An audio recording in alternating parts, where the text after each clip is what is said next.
राधे कृष्णा दोस्तों। तो चलिए हम आज की कहानी को शुरू करते हैं। हमारी आज की कहानी गांधारी ने क्यों हटाई थी आंखों से पट्टी। मित्रों, अपने जीवन में जो जड़ता है, गंदी आदतें या मुंह ममता है, इसको छोड़ना है, आगे बढ़ना है। आगे नहीं बढ़ते हो तो चोटें जरूर खाते हो। जो सावधानी से आगे नहीं बढ़ता है वह मारा जाता है, कुचला जाता है, उसे दुख भोगना पड़ता है। धृतराष्ट्र अपनी महत्वाकांक्षा को और दुर्योधन अपनी पाप चेष्टा को छोड़ता नहीं है। उसी में दोनों चिपके हैं। लाक्षागृह बनाया, दूत कीड़ा खेले, पांडवों को सताया। श्री कृष्ण समझाने के लिए दूत होकर गए, फिर भी नहीं माने। अपनी कुचेष्टा नहीं छोड़ी, आगे नहीं बढ़े तो अपना और अपने साथियों का विनाश किया। गांधारी ईश्वरीय विधान को जानती तो थी, धर्म का उसे ज्ञान तो था, ईश्वरीय विधान के अनुरूप तो चलती थी, लेकिन मोह में ऐसी आ गई कि उसे भी सहन करना पड़ा। महाभारत का युग चालू था। गांधारी ने दुर्योधन से कहा, तुझ पर इतनी मुसीबतें आती हैं तो मैं अपने अस्तित्व का थोड़ा आशीष तुझे दूंगी। कल सुबह तू आ जाना, एकदम दिगंबर होकर, जन्म के समय बच्चा जैसा होता है ऐसा बिल्कुल नग्न होकर। मैं अपनी आंखों की पट्टी खोलूंगी। तेरे शरीर पर मेरी प्रथम दृष्टि पड़ते ही तेरा शरीर वज्र जैसा हो जाएगा। गांधारी धर्म पर तो थी, लेकिन उसका धर्म भी अधर्म की पीठ ठोकता है।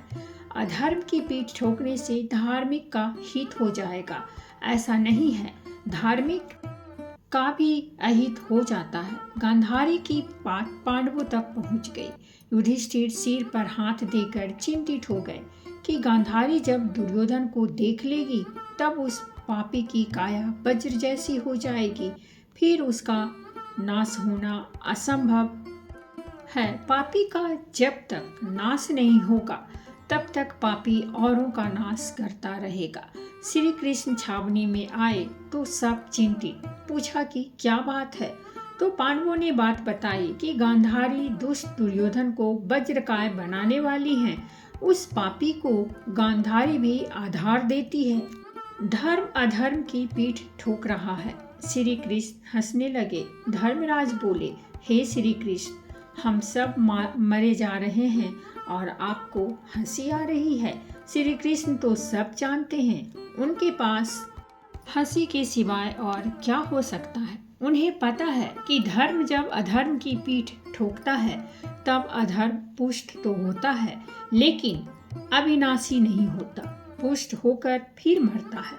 हम लोग मंदिर में जाते हैं, मस्जिद में जाते हैं, चर्च में जाते हैं, इधर जाते हैं, उधर जाते हैं, लेकिन अपनी चेष्टाओं को धर्म के अनुकूल, ईश्वरीय विधान के अनुकूल करते हैं कि वासनाओं के अनुकूल करते हैं। यह जरा सोचो, अधर्म की ओर चलते हैं तो धार्मिक कहलाने के बावजूद भी अशांत होते हैं। जब हम धर्म के तरफ चलते हैं तब चाहे धार्मिक न भी कहलाए, फिर भी हमें शांति, सुख, आनंद, निर्भयता आदि सब सद्गुण ईश्वरीय विधान प्रकट कर देता है। श्री कृष्ण ने कहा, तुम चिंता मत करो। श्री कृष्ण पांडवों का पक्ष लेते हैं और कौरवों से विपरीत चलते हैं, ऐसी बात नहीं है। श्री कृष्ण धर्म का पक्ष लेते हैं। धर्म से आदमी सुखी होता है और धर्म से ही आदमी ईश्वरीय विधान के अनुकूल आगे बढ़ता है। अधर्म से आदमी नीचे गिरता है। लोग निस्वार्थता छोड़कर स्वार्थ परायण हो जाते हैं, निरहंकारिता छोड़कर अहंकारी हो जाते हैं। अहंकार का विलय करना यह धर्म है, स्वार्थ का विलय करना यह धर्म है।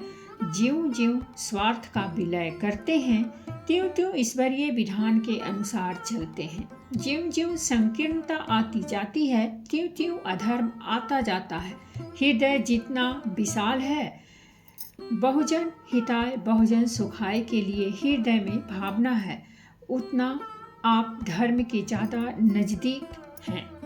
वह भावना कम है, उतना आप धर्म के कम नज़दीक हैं। और बहुजन हिताय की भावना है ही नहीं, मैं और मेरा परिवार का ही वर्तुल है, तो समझो कि ईश्वरीय विधान का उल्लंघन हो रहा है। इसीलिए चिंता, भय, शोक, बीमारी, परेशानी आदि पीछे लगे ही रहते हैं। प्रभात काल के अंधेरे में नंगा होकर दुर्योधन गांधारी के पास जाने लगा। रास्ते में श्री कृष्ण पहुंच गए और बोले, भले आदमी, इतना बड़ा युवान पुत्र होकर माँ के पास जा रहा है, ऐसा बिल्कुल नंगा। जरा सोच तो सही, वज्रकाय बनना है यह तो ठीक है, लेकिन कम से कम अपना गुहांग तो ढक ले। यह फूलों की माला है, यह माला ही लगा ले। कौपीन कम अपना गुहांग तो ढक ले। यह फूलों की माला है, यह माला ही लगा ले। अपनी कटी को तो ढांक दे। ऐसा युवान पुत्र, और वह भी युवराज पद पर, हस्तिनापुर का सर्वे सर्वा। और ऐसे दुर्योधन शर्म के मारे बैठ गया। श्री कृष्ण की बात उसे ठीक लगी। माला लेकर कांटे बांध ली, पहुंचा गांधारी के पास। गांधारी ने अपनी बाहर की आंखों पर तो पट्टी बांध रखी थी, भीतर भी ममता की पट्टी बांध ली। पट्टी खोलकर संकल्प करके देखती है दुर्योधन की ओर, तो अरे, तेरे को कहा था कि नंगे होकर आना, यह माला किसने बंधवाई? उस बनमाली ने ही तेरे को माला बंधवाई होगी। तेरी और तो सारी काया वज्र की हो गई, लेकिन जितना हिस्सा फूल माला से ढका है उतना कच्चा रह गया। उतने अंग को संभालना। जब दुर्योधन और भीम के बीच द्वंद्व युद्ध हो रहा था, भीषण गदा युद्ध चल रहा था, तब दुर्योधन मर नहीं रहा था। उस समय श्री कृष्ण ने भीम को इशारे से समझाया कि उसको उसी जगह पर मारो। भीम ने जब वहां पर प्रहार किया तब वह पापी गिरा।